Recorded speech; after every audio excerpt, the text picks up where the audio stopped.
Hey guys, welcome to my channel, Love for Haitian Food, where I will be sharing easy to follow, traditional and non-traditional Haitian recipes. Whether you are of Haitian descent and don't know much about the food, or you're a non-Haitian dating a Haitian person that you're trying to impress, or you just like trying different foods, then you're in the right place. Keep in mind that all Haitians don't cook the same. There are many ways to prepare a dish. I'm sharing with you how my mom and I cook.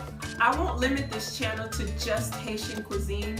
I may try other dishes here and there. I am by no means a professional chef, nor do I aspire to be one. I simply saw a void and decided to fill it because I knew it would be helpful to some people. There may be a cookbook in the future, but for now, this is my way of helping preserve a part of Haitian culture as well as introducing it to others. If you like what I'm doing here on this channel, don't be afraid to subscribe, like, and share my videos with your friends. Thank you for watching, and I hope that these videos will be helpful to you.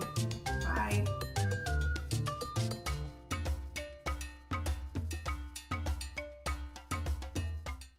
To just Haitian cuisine, I may try other dishes here and there. I am by no means a professional chef, nor do I aspire to be one. I simply saw a... Hey guys, welcome to my channel, Love for Haitian Food, where I will be sharing easy to follow, traditional and non-traditional Haitian recipes. Whether you are of Haitian descent and don't know much about the food, or you're a non-Haitian dating a Haitian person that you're trying to impress, or you just like trying different foods, then you're in the right way and decided to fill it because I knew it would be helpful to some people. There may be a cookbook in the future, but for now, this is my way of helping preserve a part of place. Keep in mind that all Haitians don't cook the same. There are many ways to prepare a dish. I'm sharing with you how my mom and I cook. I won't limit this channel